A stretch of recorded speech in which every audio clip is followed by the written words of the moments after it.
This place is mad. This place is mad. This place is mad. This place is mad. This place is mad. This place is mad.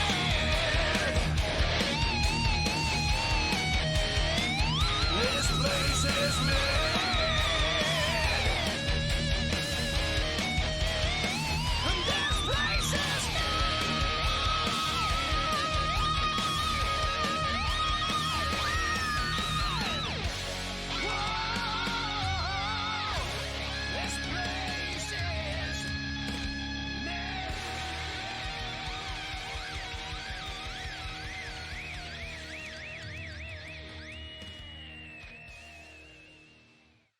What's up, guys? Your boys are back. I'm Ryan, my man George. What's up, guys? How you living out there, man? Shout out to the free thinkers. Shout out to everybody that's been following us on Def to Radio, which is our new Instagram. It's DEAF2 Radio. Make sure y'all follow us there. And as always, make sure you like, subscribe, hit the notification bell so you're notified when we drop new music. Up-and-coming artists, make sure you check out the link in the description. If you want to be in the front of one of our up-and-coming videos, like the artist in front of this video, make sure you check that out. We'll get you hooked up. All right, man, we getting back to Ratt, man. We put, what was it? Lay It Down? Lay it down. Yeah. That was on Patreon, though, so make sure y'all follow us on Patreon. Check that out. I don't want to give it away, but Jesus, man. I think we just did. We're doing it. We're doing another one. We're doing another one. So. Ratt is crazy, man. Listen, man, for those of you, and you know this, we have Round and Round that's been available on YouTube for quite some time now. So make sure y'all check out Round and Round. Now, at the end of the Round and Round video, just to kind of catch you guys up, Lay It Down was a song that we kind of just did a snippet of. And this one, what you give is what you. I want to say what you see is what you get. Yeah, that's what I want to say too. What you give is what you get. Now, Lay It Down, we just did a recent reaction on our Patreon of Lay It Down to catch back up to that snippet. And yeah, like Ryan said, we don't want to give it away, but check that out on Patreon. And now we're doing the other snippet that we did on that Round and Round reaction. What you give is what you get. So check out Round and Round. Let's get into it, man. Yeah, man. It's off that same album too as Ratt Lay It Down, Invasion of Your Privacy. So, you know what I mean? This must have been one of them albums for them. All right, man. Ratt, what you give is what you get.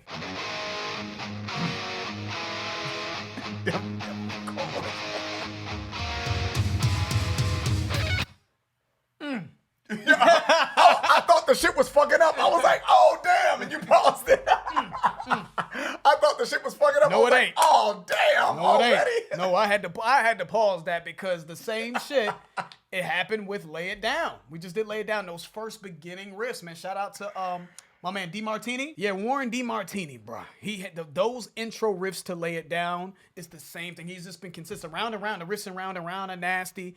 The riffs, the way they put them together, and the tone. Well, I've said this on the Lay It Down video. It was very Van Halen-esque. Yes, it is. Very, very Van Halen-esque. Just crunchy, just nasty. Let's start that back up every time.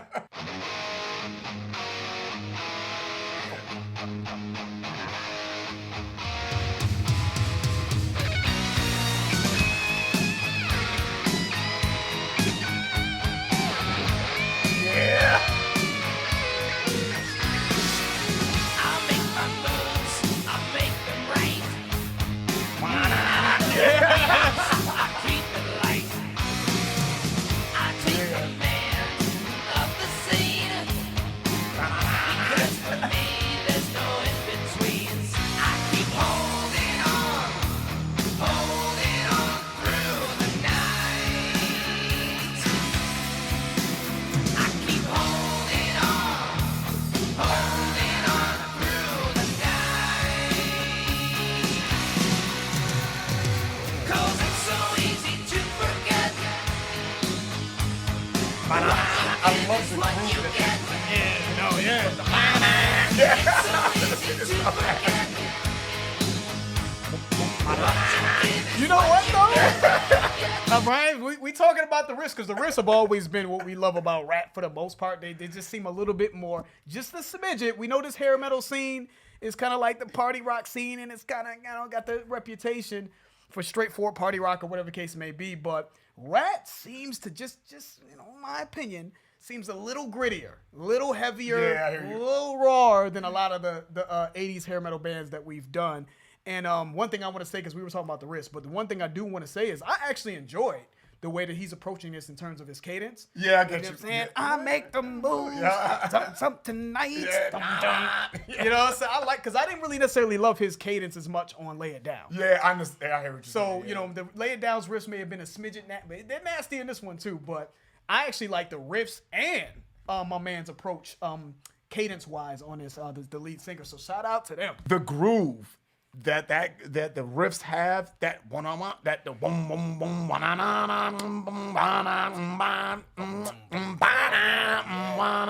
that basic That cadence. shit sound nasty coming from your mouth.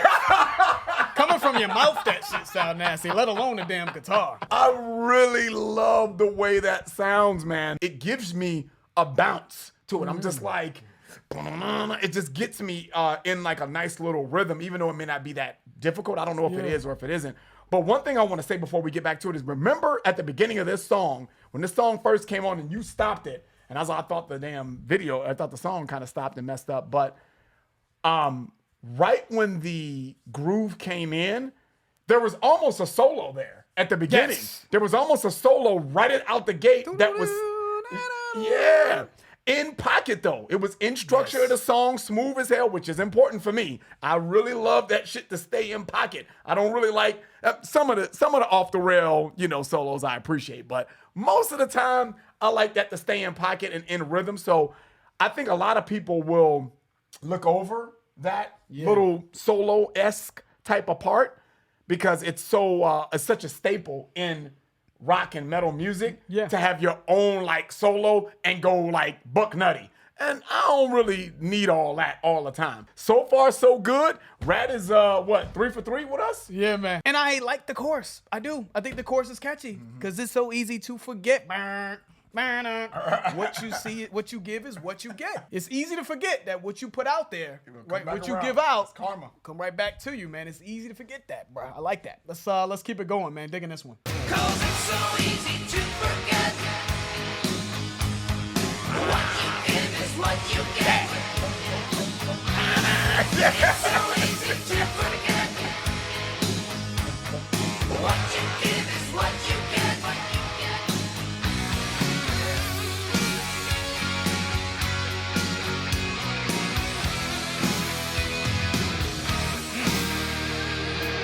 I take my time. I like the way his voice. I like the way he's approaching the track. telling you. It fits so perfectly with so the way the nasty. guitar sounds, the way He's singing this song right now. But you were so right, though. You were so right. Don't leave me hanging. That's so you're so right. So right.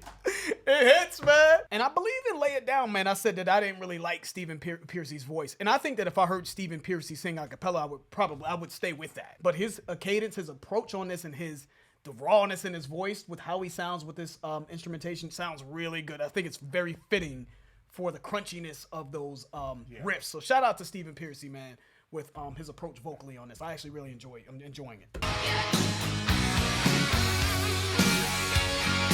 That was hard, man. That was hard. I take my time and I don't care. That's wrong and right. What's fair is fair. If you just ask, you will receive.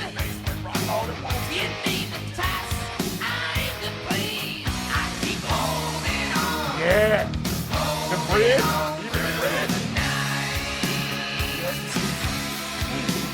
I keep holding on. That's hot, man. Holding on through the night. You know? Here we go. 'Cause it's so easy to forget.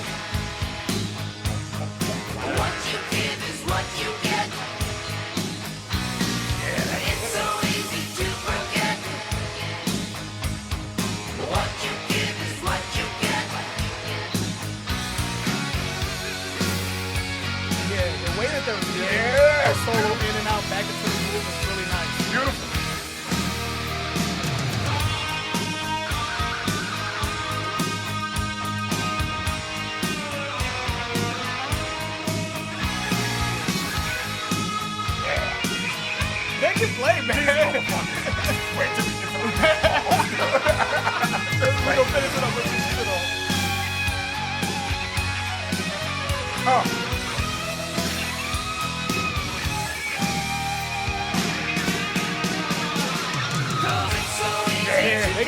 motherfuckers, boy. I was gonna try to wait. I gotta say one thing really quick, and so that way when the song is over, this shit's done. The bottom line, man, these motherfuckers can play their ass off. Shout out to DeMartini again. Whoever was doing that solo part. Shout out to the guitar work, the bass, even the drumming too. The drumming, getting into these transitions. I hear you back there getting your shit off. I really feel like the way that they approach these damn songs, man, the songs that I've heard, man, it is so fucking fly to me. Almost to the point where it's like, this will probably get daily playlists for me. Daily. You know what that's called? What's that It's called? called a banger. You know, I'm not listening to Nas One Mic every day. You know what I'm saying? man. But it's an amazing song. But I'm gonna listen to, you know, I ain't gonna name names because this is the metal crowd. You may not know names on the rap side, but there are certain songs that just bang and they're going to get more play. It doesn't mean that you like them more necessarily as works of art, but it's just it's an easier play. It's an easier go-to for so many different situations. You know what I'm saying? Yeah, I'm man. rarely in a mood where I want to hear a song that's concerning depression. I mean, that's just not in my makeup as much. Although I appreciate certain songs like that, they just take more of an emotional toll, and you have to be in the mood. This isn't that. Almost any mood, this will fit. Yeah, for. man. I think it's the point you're making. So yeah, I agree. It's hot.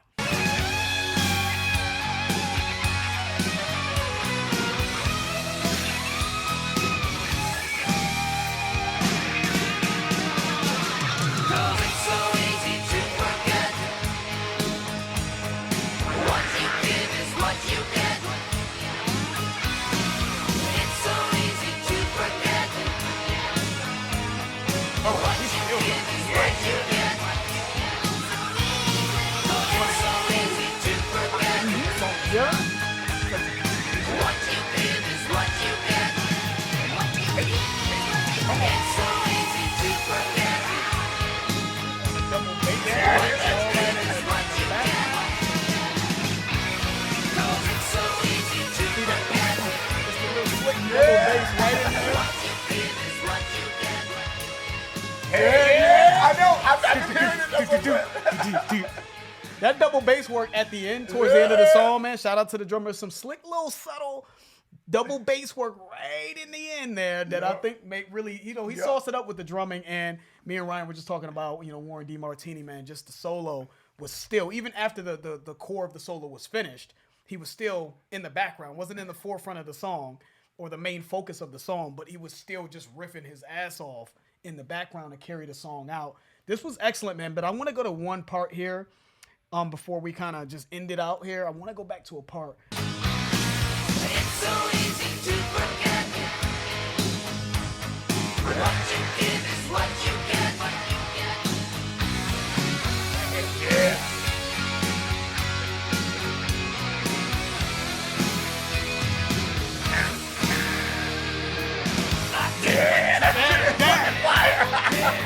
That was almost like a, you know, but that was almost like a mini solo right there, right? It was whatever you want to call that, just the sort of the sort of transition into the groove again. There was almost like a mini solo right there. Really good guitar work, right back into the groove. They did that a couple times, I think, throughout the song. And then they did it again leading into the main solo for Warren DeMartini. I just think little things like that show a certain level from a composition standpoint. It was just they kept weaving in and out of the groove, man, in such a slick manner, and I just think that it was just done very, very well. Loved his voice in this. Loved Stephen Piercy's approach to this song. I think the drumming was in spots very tastefully done, and some of the double bass work at the end was good, and the bass itself, and this was solid, and it just rocks, man. It's just very, very gritty and raw with those riffs. The tone of those riffs is just nasty, man. They, like you said, Ryan, they are 3 for 3, round and round. Lay it down. What you give is what you get, and we just randomly chose those songs. Man, y'all better stop playing with Ratt, man. Take Ratt's name out your mouth, man. It's so easy to forget how dope these motherfuckers was. That's what the name of the song should have been called. Yeah. These Long that song, but true.